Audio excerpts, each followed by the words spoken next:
ಎಲ್ಲರಿಗೂ ನಮಸ್ಕಾರ. ಹೇಗಿದ್ದೀರಾ? ಎಲ್ಲರೂ ಚೆನ್ನಾಗಿದ್ದೀರಾ ಅಂತ ಅನ್ಕೋತೀನಿ. ಎಲ್ಲ ನನ್ನ ಪ್ರೀತಿಯ ಶ್ರೀ ಗುರು ರಾಘವೇಂದ್ರ ಸ್ವಾಮೀಜಿಗಳವರ ಭಕ್ತಾದಿಗಳ ಕುಟುಂಬಕ್ಕೆ ನಿಮ್ಮ ಪ್ರೀತಿಯ ಮಹಿ ಮೋಟಿವೇಶನ್ ಯೂಟ್ಯೂಬ್ ಚಾನಲ್ಗೆ ಸ್ವಾಗತ. ಶ್ರೀ ರಾಘವೇಂದ್ರ ಸ್ವಾಮೀಜಿಗಳವರ ಸಂಪೂರ್ಣವಾದಂಥ ಆಶೀರ್ವಾದ ನಿಮ್ಮೆಲ್ಲರ ಮೇಲೂ ಕೂಡ ಇರಲಿ ಅಂತ ಕೇಳ್ಕೊಳ್ತಾ, ಗುರುರಾಯರ 354ನೆಯ ಆರಾಧನಾ ಮಹೋತ್ಸವವನ್ನು ತಾವೆಲ್ಲರೂ ಕೂಡ ಶ್ರದ್ಧೆ, ಭಕ್ತಿಯಿಂದ, ನಂಬಿಕೆಯಿಂದ, ಹೆಮ್ಮೆಯಿಂದ, ಸಂತೋಷದಿಂದ ಆಚರಣೆ ಮಾಡಿದಿರಿ ಅಂತ ಕೂಡ ಭಾವಿಸ್ತಾ, ಗುರುಗಳು ಸದಾಕಾಲ ನೆರಳಾಗಿ ಕಾಪಾಡಲಿ, ಸಂಪೂರ್ಣ ಅನುಗ್ರಹ ಕೊಟ್ಟು ಜೊತೆಗೆ ನಿಂದಿರಲಿ ನಿಮ್ಮ ಜೊತೆಗಂತ ಕೂಡ ಪ್ರಾರ್ಥನೆ ಮಾಡ್ಕೊಳ್ತಾ, ನಿಮ್ಮೆಲ್ಲರಿಗೂ ಕೂಡ ಅಜಾ ಏಕಾದಶಿಯ ವ್ರತಕಥೆ ವಿಶೇಷ ವಿಡಿಯೋಗೆ ನಿಮ್ಮೆಲ್ಲರಿಗೂ ಕೂಡ ಪ್ರೀತಿಯಿಂದ ಸ್ವಾಗತ. ಈ ಒಂದು ವಿಡಿಯೋದಲ್ಲಿ ನಾನು ಅಜಾ ಏಕಾದಶಿ ಯಾವಾಗಿದೆ, ಅಜಾ ಏಕಾದಶಿಯ ಒಂದು ವ್ರತಕಥೆ ಏನು ಅನ್ನೋದ್ರ ಬಗ್ಗೆ ಸಂಪೂರ್ಣವಾಗಿ ನಿಮ್ಮ ಮುಂದೆ ತಿಳಿಸಿಕೊಡುವಂಥ ಪ್ರಯತ್ನವನ್ನು ಮಾಡ್ತಾ ಇದ್ದೇನೆ. ಇವು ನೋಡಿ, ಹಿಂದೂ ಧರ್ಮದಲ್ಲಿ ಈ ಏಕಾದಶಿಯ ವ್ರತ ಆಚರಣೆ ಮಾಡೋದ್ರಿಂದ, ಉಪವಾಸ ಆಚರಣೆ ಮಾಡೋದ್ರಿಂದ ಖಂಡಿತವಾಗ್ಲೂ ಕೂಡ ಮನುಷ್ಯರು ಅಂದರೆ ತಾವು ಮಾಡಿದಂಥ ಪಾಪ ಕರ್ಮಗಳಿಂದ ಮುಕ್ತಿ ಹೊಂದಿ ಒಂದು ಸುಖ, ಶಾಂತಿ, ನೆಮ್ಮದಿಯ ಜೀವನವನ್ನು ಖಂಡಿತವಾಗ್ಲೂ ಕೂಡ ಕಾಣ್ತಾರೆ ಅನ್ನುವಂಥ ಒಂದು ಸತ್ಯವಾದ ನಂಬಿಕೆ ಇದೆ. ಜೊತೆಗೆ ಈ ಅಜಾ ಏಕಾದಶಿಯ ಒಂದು ವ್ರತಕಥೆ ತುಂಬಾ ವಿಶೇಷವಾದಂಥದ್ದು. ಈ ಒಂದು ವ್ರತಕಥೆನ ನೀವು ಕೂಡ ತಿಳ್ಕೊಂಡು ಒಬ್ಬರಿಗಾದರೂ ಕೂಡ ಹೇಳುವಂಥ ಪ್ರಯತ್ನವನ್ನು ಮಾಡಿ. ಯಾಕಂತ ಅಂದರೆ ಈ ಏಕಾದಶಿಯ ವ್ರತಕಥೆ ಅಷ್ಟೊಂದು ವಿಶೇಷವಾದಂಥದ್ದು. ಏಕಾದಶಿಯ ವ್ರತಕಥೆನ ಕೇಳುವಂಥದ್ದಾಗಿರ್ಬೋದು, ಮತ್ತೊಬ್ಬರಿಗೆ ಹೇಳುವಂಥದ್ದಾಗಿರ್ಬೋದು, ಒಂದು ಪುಣ್ಯದ ಕೆಲಸ ಅಂತ ಕೂಡ ಹೇಳಲಾಗುತ್ತೆ. ನೋಡಿ, ಅಜಾ ಏಕಾದಶಿ ಇರುವಂಥದ್ದು ಮೊದಲನೇದಾಗಿ 19ನೇ ತಾರೀಕು, 19/8/2025 ಮಂಗಳವಾರದಂದು. ದ್ವಾದಶಿ ಇರುವಂಥದ್ದು 20/8/2025 ಆಯಿತಾ. ದ್ವಾದಶಿ ಇರುವಂಥದ್ದು ಬುಧವಾರ 20/8/2025 ನೋಡಿ, ಈ ಒಂದು ಅಜಾ ಏಕಾದಶಿಯ ಒಂದು ವ್ರತಕಥೆ ಏನಿದೆ ಅಂತ ಅಂದರೆ, ಪುರಾಣಗಳ ಪ್ರಕಾರ ಪ್ರಾಚೀನ ಕಾಲದಲ್ಲಿ ಭಗವಾನ್ ಶ್ರೀರಾಮದೇವರ ವಂಶದಲ್ಲಿ ಹರಿಶ್ಚಂದ್ರನೆಂಬ ವ್ಯಕ್ತಿ ಜನಿಸ್ತಾರೆ. ಆ ಹರಿಶ್ಚಂದ್ರನೆಂಬ ವ್ಯಕ್ತಿ ಸತ್ಯಕ್ಕೆ ಬದ್ಧನಾಗಿರ್ತಾರೆ, ಪ್ರಾಮಾಣಿಕತೆಯಿಂದ ಬದುಕುವಂತಹ ವ್ಯಕ್ತಿ. ಸತ್ಯಕ್ಕೆ ಅಂದರೆ ಯಾವಾಗಲೂ ಕೂಡ ಸತ್ಯವನ್ನೇ ಮಾತಾಡುವಂತಹ ವ್ಯಕ್ತಿ, ಸತ್ಯಕ್ಕೆ ತಲೆಬಾಗುವಂತಹ ವ್ಯಕ್ತಿ. ಆ ರಾಜ ಅಂದರೆ ಹರಿಶ್ಚಂದ್ರ ಎಂಬುವಂಥ ವ್ಯಕ್ತಿ ಇದ್ದಾರಲ್ವ, ಅವರು ಅಯೋಧ್ಯೆ ನಗರದಲ್ಲಿ ರಾಜನಾಗಿರ್ತಾರೆ. ಅಯೋಧ್ಯೆ ನಗರದಲ್ಲಿ ಆಳ್ವಿಕೆ ನಡೆಸುವಂತಹ ರಾಜನಾಗಿರ್ತಾರೆ. ಒಂದು ದಿನ ಏನಾಗುತ್ತೆ, ಇವರನ್ನ ಪರೀಕ್ಷೆ ಮಾಡಬೇಕಂತ ಋಷಿ ಮುನಿಗಳು, ಯಾರಂದರೆ ವಿಶ್ವಾಮಿತ್ರ ಋಷಿಯರು ಏನು ಮಾಡ್ತಾರೆ ಅಂದರೆ, ದೇವತೆಗಳಲ್ಲಿ ಒಂದು ಕೋರಿಕೆ ಇಡ್ತಾರೆ. ಇವರು ಎಷ್ಟು ಸತ್ಯವಂತರಾಗಿದ್ದಾರೆ ಅಂತ ಪರೀಕ್ಷೆ ಮಾಡಬೇಕಂತ ವಿಶ್ವಾಮಿತ್ರ ಋಷಿಯರು ಏನು ಮಾಡ್ತಾರಂತ ಅಂದರೆ, ದೇವತೆಗಳಲ್ಲಿ ಒಂದು ಕೋರಿಕೆನ ಇಡ್ತಾರೆ, ಅವರ ಪರೀಕ್ಷೆ ಮಾಡಬೇಕು ಅವರಿಗೆ ಅಂತ. ಅವರ ಪರೀಕ್ಷೆ ಅಂತ ಏನಾಗುತ್ತಂತ ಅಂದರೆ, ಒಂದು ದಿನ ವಿಶ್ವಾಮಿತ್ರ ಋಷಿ ಅಂತ ಏನು ಹೇಳಿದ್ಮಲ್ಲ, ಅವರ ಕನಸಲ್ಲೇ ರಾಜ ಹರಿಶ್ಚಂದ್ರರು ಅವರ ಇಡೀ ಸಾಮ್ರಾಜ್ಯವನ್ನು, ಅವರ ಒಂದು ರಾಜ್ಯವನ್ನು ಗುರೂಜಿಗೆ ದಾನವಾಗಿ ಕೊಟ್ಟಂತೆ ಒಂದು ಕನಸು ಬೀಳುತ್ತೆ. ಯಾರಿಗೆ? ವಿಶ್ವಾಮಿತ್ರರಿಗೆ. ವಿಶ್ವಾಮಿತ್ರರು ಏನು ಮಾಡ್ತಾರೆ, ಮರುದಿನ ಬೆಳಗ್ಗೆ ಎದ್ದು ರಾಜನ ಅರಮನೆಗೆ ಹೋಗ್ತಾರೆ, ಹರಿಶ್ಚಂದ್ರರ ಅರಮನೆಗೆ ಹೋಗ್ತಾರೆ. ಅರಮನೆಗೆ ಹೋಗಿ ರಾಜನ ಹತ್ರ ಹೇಳ್ತಾರೆ, ನೋಡಿ ರಾಜ, ನೀವು ಕನಸಲ್ಲಿ ನಿಮ್ಮ ರಾಜ್ಯವನ್ನು ನನಗೆ ಸಂಪೂರ್ಣವಾಗಿ ದಾನವಾಗಿ ಕೊಟ್ಬಿಟ್ಟಿದ್ದೀರಾ. ಅದನ್ನು ಸತ್ಯವಾಗ್ಲೂ ಯಾಕೆ ಕೊಡಬಾರ್ದು? ನೀವು ನಿಜವಾಗ್ಲೂ ಯಾಕೆ ಕೊಡಬಾರ್ದು? ಬರೀ ಕನಸಲ್ಲೇ ಕೊಟ್ಟಿದ್ದೀರಲ್ಲ, ನಿಜವಾಗ್ಲೂ ಯಾಕೆ ಕೊಡಬಾರ್ದು? ನನ್ನ ಕನಸಲ್ಲಿ ಈ ಥರ ಬಂದಿದೆ, ನೀವು ನನಗೆ ಕೊಟ್ಟಿದ್ರಿ ಕನಸಲ್ಲಿ ಅಂತ ಹೇಳ್ತಾರೆ. ಸತ್ಯಕ್ಕೆ ತಲೆಬಾಗುವಂತಹ ರಾಜ ಹರಿಶ್ಚಂದ್ರರು ಅವ್ರು ಏನು ಮಾಡ್ತಾರೆ ಅಂದರೆ, ವಿಶ್ವಾಮಿತ್ರ ಋಷಿಯರು ಏನು ಕೇಳ್ತಾರಲ್ವ, ಅದೇ ರೀತಿ ತಮ್ಮ ರಾಜ್ಯವನ್ನು ಆ ಋಷಿಗೆ ಕೊಡ್ತಾರೆ. ಕೊಟ್ಟಾಗ ಏನಾಗುತ್ತೆ, ಋಷಿ ಅಷ್ಟಕ್ಕೆ ಸುಮ್ಮನಿರಲ್ಲ, ಯಜ್ಞಗಳನ್ನು ಮಾಡಬೇಕು, ನನಗೆ ದಕ್ಷಿಣೆಯನ್ನು ಕೊಡಬೇಕಲ್ಲ ನೀವು ಅಂತಾರೆ. ದಕ್ಷಿಣೆಯನ್ನು ಕೊಡೋಕ್ಕೆ ಏನೂ ಇಲ್ಲ, ಇವ್ರ ಹತ್ರ ಇರೋದೇ ಹೆಂಡತಿ ಮಗ ಮಾತ್ರ.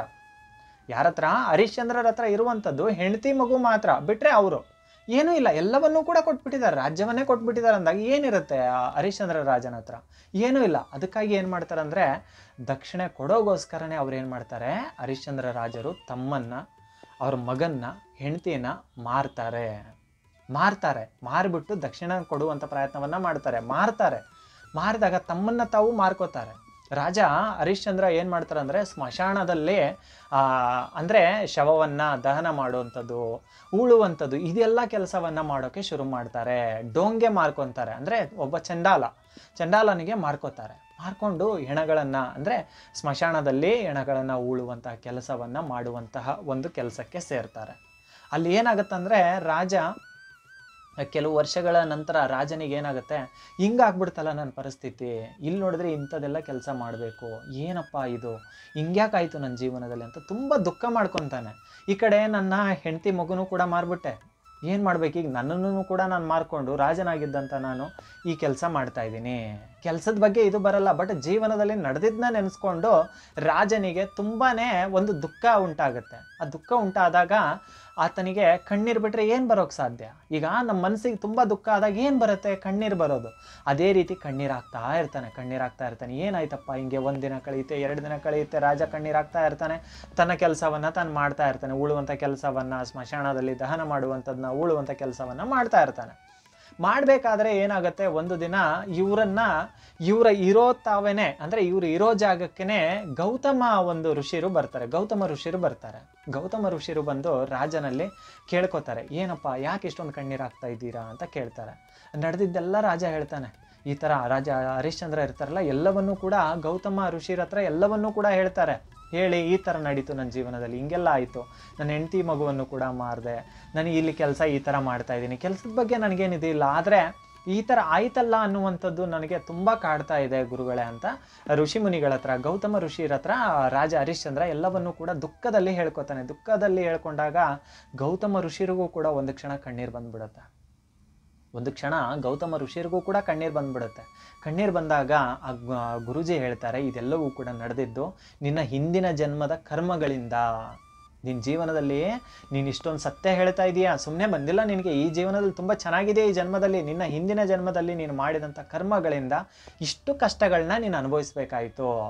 ಆದರೆ ನೀನು ಇದರಿಂದ ಮುಕ್ತಿ ಹೊಂದೋಕೆ ರಾಜ ಖಂಡಿತ ಒಂದು ಪರಿಹಾರ ಇದೆ.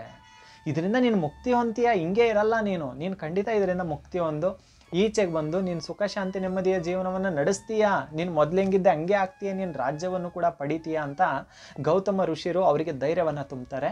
ರಾಜನಿಗೆ, ಹರಿಶ್ಚಂದ್ರರಿಗೆ ಒಂದು ಕ್ಷಣ ಕಣ್ಣಲ್ಲಿ ನೀರು ಬಂದ್ಬಿಡುತ್ತೆ. ಏನು ಈ ಥರ ಹೇಳ್ತಾ ಇದ್ದಾರೆ, ಒಂದು ಧೈರ್ಯ, ಒಂದು ಸಂತೋಷ ಅವರ ಮುಖದಲ್ಲಿ ಕಾಣಿಸ್ತಾ ಇರುತ್ತೆ. ಏನಪ್ಪ ಈ ಥರ ಹೇಳಿದ್ರಲ್ಲ, ನಿಜ ಆಗುತ್ತಾ ಗುರುಜಿ ಅಂದಾಗ, ಖಂಡಿತ ನಿಜ ಆಗುತ್ತೆ. ನಿನಗೆ ಅಜಾ ಏಕಾದಶಿಯ ಬಗ್ಗೆ ತಿಳಿಸ್ಕೊಡ್ತಾರೆ. ಅವಾಗ ಅಜಾ ಏಕಾದಶಿಯ ದಿನ ನೀನು ಶ್ರದ್ಧೆ ಭಕ್ತಿಯಿಂದ ಕಠಿಣವಾದ ಉಪವಾಸವನ್ನು ಮಾಡು, ರಾತ್ರಿ ಮಲಗಬೇಡ, ರಾತ್ರಿ ಇಡೀ ಎಚ್ಚರ ಇದ್ದು ನೀನು ಈ ಉಪವಾಸ ಆಚರಣೆನ ಮಾಡಿ ಭಗವಾನ್ ಶ್ರೀ ಮಹಾವಿಷ್ಣುನ ಪೂಜಿಸು, ರಾಮದೇವರನ್ನು ಪೂಜಿಸು, ಮಹಾವಿಷ್ಣು ದೇವರನ್ನು ಪೂಜಿಸು. ಅವರ ಅವತಾರವೇ ಅಲ್ವಾ ರಾಮದೇವರು, ವಿಷ್ಣು ದೇವರು ಒಂದೇ ಅವತಾರ ಅವರು, ಆಯಿತಾ? ಅವ್ರನ್ನ ಪೂಜಿಸು. ನೀನು ಉಪವಾಸ ಇದ್ದು ರಾತ್ರಿಯೆಲ್ಲ ಎಚ್ಚರದಿಂದ ಇದ್ದು ನೀನು ಕಠಿಣ ಉಪವಾಸವನ್ನು ಆಚರಿಸ್ತೀನಿ ಅಂತ ಅಂದರೆ ಖಂಡಿತ ನಿನ್ನ ಪಾಪ ಕರ್ಮಗಳಿಂದ ನೀನು ಮುಕ್ತಿ ಹೊಂದಿ ಮೊದಲು ಹೆಂಗಿದ್ದು ಹಂಗೆ ಆಗ್ತೀಯ ಅಂತ ಹೇಳ್ತಾರೆ. ಆಗ ರಾಜ ಏನು ಮಾಡ್ತಾರೆ ಅಂದರೆ, ಹರಿಶ್ಚಂದ್ರರು ಏನು ಮಾಡ್ತಾರಂತ ಅಂದರೆ, ಋಷಿಗಳು ನೀಡಿರುವಂತಹ ಒಂದು ಸಲಹೆ ಅಂತಲೇ ಏನು ಮಾಡ್ತಾರೆ ಅಂತ ಅಂದರೆ, ಎಲ್ಲವನ್ನು ಕೂಡ ಚಾಚು ತಪ್ಪದೇನೆ ಅಜಾ ಏಕಾದಶಿ ಬರೋವರೆಗೂ ವೆಯ್ಟ್ ಮಾಡಿ ಬಂದಮೇಲೆ ಅಜಾ ಏಕಾದಶಿ ಉಪವಾಸ ವ್ರತವನ್ನು ಆಚರಿಸಿ ಅವ್ರು ಏನು ಮಾಡ್ತಾರೆ ಅಂದರೆ ತಮ್ಮ ಪಾಪ ಕರ್ಮಗಳಿಂದ ಮುಕ್ತಿ ಹೊಂದ್ತಾರೆ. ಆದರೆ ಅವರ ಕಷ್ಟಗಳು ದೂರ ಆಗಲ್ಲ, ಮತ್ತೊಂದು ಕಷ್ಟ ಎದುರಾಗ್ಬಿಡುತ್ತೆ ಹರಿಶ್ಚಂದ್ರರಿಗೆ ಏನು ಎದುರಾಗ್ಬಿಡುತ್ತೆ ಅಂದರೆ, ಇನ್ನೇನಪ್ಪ ನನ್ನ ಕಷ್ಟಗಳು ದೂರ ಆಗ್ತಾ ಬಂತು ಅಂತ ಖುಷಿ ಪಡೋಷ್ಟೊತ್ತಿಗೆ ತನ್ನ ಮಗ ಇರ್ತಾರಲ್ವಾ, ರೋಹಿತ್ ಅನ್ನುವಂಥ ಮಗ ಇರ್ತಾನಲ್ವಾ ಹರಿಶ್ಚಂದ್ರರವರ ಮಗ, ಅವರಿಗೆ ಹಾವು ಕಚ್ಚಿ ಮರಣ ಹೊಂದುವಂಥ ಪರಿಸ್ಥಿತಿ ಬಂದ್ಬಿಡುತ್ತೆ, ಮರಣ ಹೊಂದ್ತಾರೆ.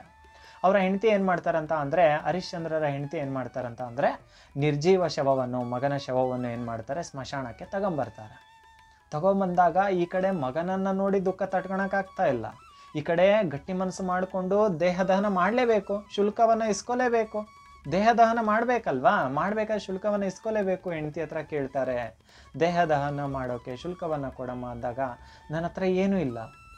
ಅವ್ರ ಹೆಂಡತಿ ಹತ್ರ ಏನೂ ಇಲ್ಲ, ಮಗನ ನಿರ್ಜೀವ ಶವ ಬಿಟ್ಟರೆ ಏನೂ ಇಲ್ಲ, ಎಲ್ಲವನ್ನೂ ಕೂಡ ಗಂಡ ಹೆಂಡತಿರು ಎಲ್ಲವನ್ನೂ ಕೂಡ ದಾನ ಕೊಟ್ಟಾಗ್ಬಿಟ್ಟಿದೆ. ಏನಿರುತ್ತೆ, ಹೆಂಡತಿ ಮಗನನ್ನು ಮಾರಿದಾರೆ ಅವರು, ಸ್ಮಶಾನದಲ್ಲಿ ಕೆಲಸ ಮಾಡ್ತಾ ಇದ್ದಾರೆ, ಏನಿರುತ್ತೆ, ಏನಿಲ್ಲ. ಏನಿಲ್ಲದೆ ಇರೋದಕ್ಕೆ ಆ ತಾಯಿ ತನ್ನ ಸೀರೆ ಸೆರಗನ್ನು ತುಂಡು ಮಾಡಿ ಅವ್ರಿಗೆ ಕೊಡ್ತಾಳೆ. ಅವ್ರಿಗೆ ಕೊಟ್ಟಾಗ ಹರಿಶ್ಚಂದ್ರನಿಗೆ ಕಣ್ಣಲ್ಲಿ ನೀರು ಹೆಂಗೆ ಬರುತ್ತಂತ ಅಂದರೆ, ಏನು ಹಿಂಗಾಗ್ಬಿಡ್ತಲ್ಲ ಪರಿಸ್ಥಿತಿ ಅಂತ ಕಣ್ಣೀರು ಆಗ್ತಾ ಇರಬೇಕಾದ್ರೆ ಅವ್ರ ಮುಂದೆ ವಿಪರೀತ ಮಳೆ ಬರುತ್ತೆ. ಎಷ್ಟು ಮಳೆ ಬರುತ್ತಂತೆ, ಇದ್ದಕ್ಕಿದ್ದಂಗೆ ಮಳೆ ಬರುತ್ತಂತೆ. ಮಳೆ ಬಂದು ಆ ಕ್ಷಣಕ್ಕೆ ಬ್ರಹ್ಮ, ವಿಷ್ಣು, ಮಹೇಶ್ವರ ಎಲ್ಲ ದೇವರು ಕೂಡ ಅವ್ರ ಮುಂದೆ, ಮುಕ್ಕೋಟಿ ದೇವರು ಕೂಡ ಪ್ರತ್ಯಕ್ಷರಾಗ್ತಾರೆ. ಯಾಕಂದರೆ ಅವರ ಸತ್ಯ ನಿಷ್ಠೆಗೆ ಮುಕ್ಕೋಟಿ ದೇವತೆಗಳೇ ಸೋತು ಅವ್ರ ಮುಂದೆ ಬರ್ತಾರೆ. ಅಲ್ಲಮ್ಮ, ನಿನ್ನ ಹರಿಶ್ಚಂದ್ರ ಅಂದರೆ ನಿನ್ನ ಗಂಡ ನೋಡಿದರೆ ಇಷ್ಟೆಲ್ಲ ಇದು ಮಾಡ್ದ, ನೀನು ಮಗನಿಗೋಸ್ಕರ ಸೀರೆ ಸೆರಗನ್ನೇ ತುಂಡು ಮಾಡಿದೆ, ಖಂಡಿತ ನಿಮ್ಮ ಒಂದು ಸತ್ಯಕ್ಕೆ ನಾವೆಲ್ಲರೂ ಕೂಡ ತಲೆಬಾಗುವಂತಹ ಒಂದು ಪರಿಸ್ಥಿತಿ ಬಂತು. ನಾವೆಲ್ಲರೂ ಕೂಡ ನಿಮ್ಮ ಸತ್ಯಕ್ಕೆ ಸೋತೋಗ್ಬಿಟ್ವಿ, ನಾವೇ ಚಿಕ್ಕವರಾಗ್ಬಿಟ್ವಿ ಅಂತ ಮುಕ್ಕೋಟಿ ದೇವಾನುದೇವತೆಗಳು ಬಂದು ಆ ಮಗ ಏನು ಮರಣ ಹೊಂದಿರ್ತಾನಲ್ಲ ಅವನಿಗೂ ಕೂಡ ಮರುಜೀವವನ್ನು ಕೊಟ್ಟು, ಆ ದೇಹಕ್ಕೆ ಮತ್ತೆ ಜೀವವನ್ನು ಕೊಟ್ಟು, ಮತ್ತು ಏನೆಲ್ಲ ರಾಜ್ಯ ಕಳ್ಕೊಂಡಿರ್ತಾನೆ ಎಲ್ಲವನ್ನೂ ಕೂಡ ಮರಳಿ ಕೊಟ್ಟು ಮೊದಲು ಹೆಂಗಿದ್ರು ಹಂಗೆ ಆಗ್ತಾರೆ ಅನ್ನುವಂಥ ನಂಬಿಕೆ ಇದೆ. ಜೊತೆಗೆ ನೋಡಿ, ಒಬ್ಬರು ಋಷಿ ಮುನಿಗಳು ಅಂದರೆ ವಿಶ್ವಾಮಿತ್ರ ಋಷಿರು ಒಂದು ಪರೀಕ್ಷೆ ಮಾಡಿದ್ರಿಂದ ಒಬ್ಬ ರಾಜ ತಾನು ಹಿಂದಿನ ಜನ್ಮದಲ್ಲಿ ಮಾಡಿದಂತಹ ಪಾಪಕರ್ಮಗಳಿಂದ ಎಷ್ಟೊಂದು ಕಷ್ಟಗಳನ್ನ ಅನುಭವಿಸ್ತಾನೆ, ಜೊತೆಗೆ ಸತ್ಯಕ್ಕೆ ಸೋಲಿಲ್ಲ ಅನ್ನೋದನ್ನ ಹೆಂಗೆ ತೋರಿಸ್ತಾನಂತ ಅಂದರೆ ನಮಗೆ ರಾಜ ಹರಿಶ್ಚಂದ್ರರವರ ಕತೆ ಮುಖಾಂತರ ತಿಳ್ಕೊಬೋದು ಸ್ನೇಹಿತರೆ. ಖಂಡಿತವಾಗ್ಲೂ ಕೂಡ ಒಳ್ಳೆಯವರಿಗೆ ತುಂಬಾ ಕಷ್ಟ ಬರುತ್ತೆ, ಆದರೆ ದೇವರು ಖಂಡಿತ ಕೈ ಬಿಡೋದಿಲ್ಲ. ತುಂಬ ಪರೀಕ್ಷೆ ಮಾಡಬಹುದು, ನಿಮ್ಮ ಜೀವನದಲ್ಲಿ ಇರ್ತಕ್ಕಂಥ ಕಷ್ಟಗಳು ಕೂಡ ದೂರ ಆಗುತ್ತೆ ಅಂತ ಹೇಳೋಕೆ ಇಷ್ಟಪಡ್ತೀನಿ. ಇದರಲ್ಲಿ ಅರ್ಥ ಮಾಡ್ಕೋಬೇಕಾದಂಥದ್ದು, ಈ ಒಂದು ಏಕಾದಶಿ ವ್ರತವನ್ನು ಮಾಡುವಂಥವರು ಉಪವಾಸ ಇದ್ದು ರಾತ್ರಿ ಮಲಗ್ದೇನೆ, ಅಂದರೆ ನಾವು ಶಿವರಾತ್ರಿ ದಿನ ಸಾಮಾನ್ಯವಾಗಿ ನಿದ್ದೆಗೆಡ್ತೀವಲ್ವ, ಅದೇ ರೀತಿ ಎಚ್ಚರದಿಂದ ಇರೋದು ಇದೊಂದು ಏಕಾದಶಿಯ ಆಚರಣೆ ಆಗಿರುತ್ತೆ. ರಾತ್ರಿ ಎಲ್ಲ ಎಚ್ಚರ ಇರಬೇಕಾಗತ್ತೆ, ಉಪವಾಸ ಆಚರಣೆ ಮಾಡಬೇಕಾಗತ್ತೆ. ಇನ್ನು ಯಾರಿಗೆಲ್ಲ ಒಂದು ಆರೋಗ್ಯ ಸಮಸ್ಯೆ ಇರುತ್ತೋ, ಇನ್ನು ಅಕ್ಕ ತಂಗಿರು ಮಾಡುವಂಥ ಪರಿಸ್ಥಿತಿ ಇಲ್ಲ ಅಣ್ಣ, ಈ ತಿಂಗಳಲ್ಲಿ ನಮಗೆ ಮಂತ್ಲಿ ಪ್ರಾಬ್ಲಮ್ ಬಂತಂದರೆ ಬೇಡಮ್ಮ, ಮನಸ್ಸಲ್ಲಿ ಪೂಜಿಸಿ ಪರವಾಗಿಲ್ಲ ಆಯಿತಾ, ಏನೂ ಆಗಲ್ಲ. ಶುದ್ಧವಾದ ಮನಸ್ಸಲ್ಲಿ ನೀವು ದೇವ್ರನ್ನ ಪೂಜಿಸಿದ್ರೆ ಮನಸ್ಸಿನ ಪೂಜೆನೇ ರಾಯರಿಗೆ ಮುಟ್ಟುವಂಥದ್ದು, ದೇವರಿಗೆ ಮುಟ್ಟುವಂಥದ್ದು, ಸರಿನಾ? ಬೇಜಾರು ಮಾಡ್ಕೊಳ್ಳುವಂಥದ್ದಿಲ್ಲ. ಯಾರಿಗೆಲ್ಲ ಸಾಧ್ಯನೋ ಈ ಅಜಾ ಏಕಾದಶಿಯ ವ್ರತವನ್ನು ಮಾಡಿ ಮಹಾವಿಷ್ಣು ದೇವರನ್ನ ಪೂಜಿಸೋಕ್ಕಾಗಿಲ್ಲ ಅಂದರೂ ಕೂಡ ಉಪವಾಸ ಆಚರಣೆನ ಮಾಡಿ. ಇನ್ನು ಆರೋಗ್ಯ ಸಮಸ್ಯೆ ಇದ್ದವರು, ನಮಗೆ ಮಾತ್ರೆಗಳನ್ನ ತಗೊಳ್ಳೋದಿದೆ ಅನ್ನೋರು ಬೇಡಮ್ಮ, ನೀವೆಲ್ಲ ಯಾರು ಕೂಡ ಮಾಡಬೇಡಿ.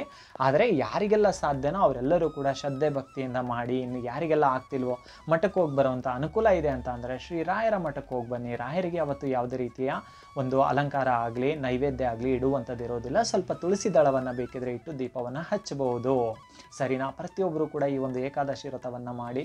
ಅವತ್ತಿನ ದಿನ ಯಾರು ಕೂಡ ಈರುಳ್ಳಿ ಬೆಳ್ಳುಳ್ಳಿ ತಿನ್ನುವಂಥದ್ದನ್ನ ಮಾಡಬೇಡಿ. ಅನ್ನವನ್ನು ಬಿಟ್ಟರೆ ತುಂಬಾ ಒಳ್ಳೆಯದು ಇವರೇ, ಅನ್ನವನ್ನು ಬಿಟ್ಬಿಡಿ. ಮತ್ತು ಉಗುರು ತೆಗೆಸುವಂಥದ್ದಾಗಿರ್ಬೋದು, ಕೂದಲನ್ನ ತೆಗೆಸುವಂಥದ್ದಾಗಿರ್ಬೋದು, ದಯವಿಟ್ಟು ಕೂಡ ಇದು ಯಾವುದನ್ನು ಕೂಡ ಮಾಡಬೇಡಿ.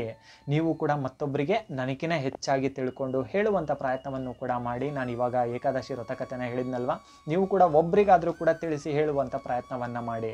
ಯಾಕಂದರೆ ತುಂಬಾ ಒಳ್ಳೆಯದು, ನಿಮಗೂ ಕೂಡ ತುಂಬ ಒಳ್ಳೆಯದು.